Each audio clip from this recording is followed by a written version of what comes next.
Welcome to VTV prime. AP deputy CM Pawan Kalyan గారు మొన్న తిరుపతి సభలో ఉదయనిధి స్టాలిన్ చేసిన వ్యాఖ్యలు ఏవైతే ఉన్నాయో సనాతన ధర్మం గురించి, కొంతమంది సనాతన ధర్మాన్ని మలేరియా డెంగ్యూతో పోలుస్తున్నారు, మట్టుబెట్టాలని చూస్తున్నారు అని ఉదయనిధి స్టాలిన్ వ్యాఖ్యలని ఉద్దేశించి ఒక వార్నింగ్ లాగా పవన్ కళ్యాణ్ గారు మాట్లాడారు. అసలు ఉదయనిధి స్టాలిన్ అప్పట్లో మాట్లాడిన వ్యాఖ్యలు ఏంటి అన్నది ఒకసారి పరిశీలిస్తే, ఆయన సనాతన ధర్మం అనేటువంటిది మలేరియా, డెంగ్యూ, టైఫాయిడ్ అలాంటి ఒక వైరస్ లాంటిది.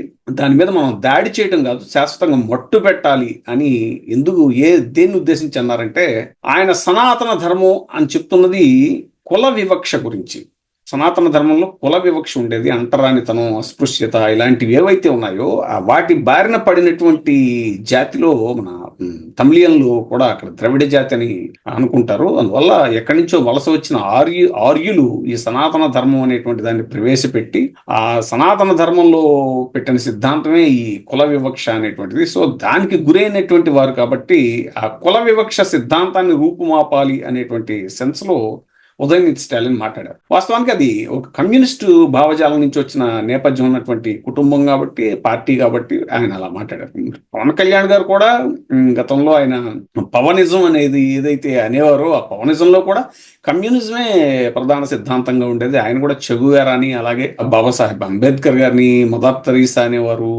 ఇలాంటి ఒక భావజాలం నుంచి మరి ఆయన స్లోగా ఎందుకు మరి పూర్తిగా ఈ హిందూయిజం వైపు టర్న్ అయ్యారు, పవనిజం కాస్త హిందూయిజం కింద మారిపోయిందా అని కూడా ఆయన యొక్క అభిమానుల్లోనే కొంతమంది చర్చించుకుంటున్నటువంటి పరిస్థితి ఉంది. అయితే హిందూ ధర్మం, మత విశ్వాసాలు అనేటువంటివి వేరు. ఈ సనాతనం అనేటువంటి పేరు మీద జరిగినటువంటి ఈ కుల వివక్ష కానీ, అలాగే ఈ స్త్రీల యొక్క స్వాతంత్రాన్ని అణిచివేయడం కానీ, ఇవేవైతే ఉన్నాయో, ఈ ఛాందస భావాలు ఏవైతే ఉన్నాయో వాటిని మనం రూపుమాపాల్సిన అవసరం ఉంది అనేటువంటిది ఇప్పుడు చాలా మంది విశ్లేషకులు అలాగే మేధావులు చెప్తున్నటువంటి మాట. మరి పవన్ కళ్యాణ్ స్టాండ్ ఏంటి ఇప్పుడు?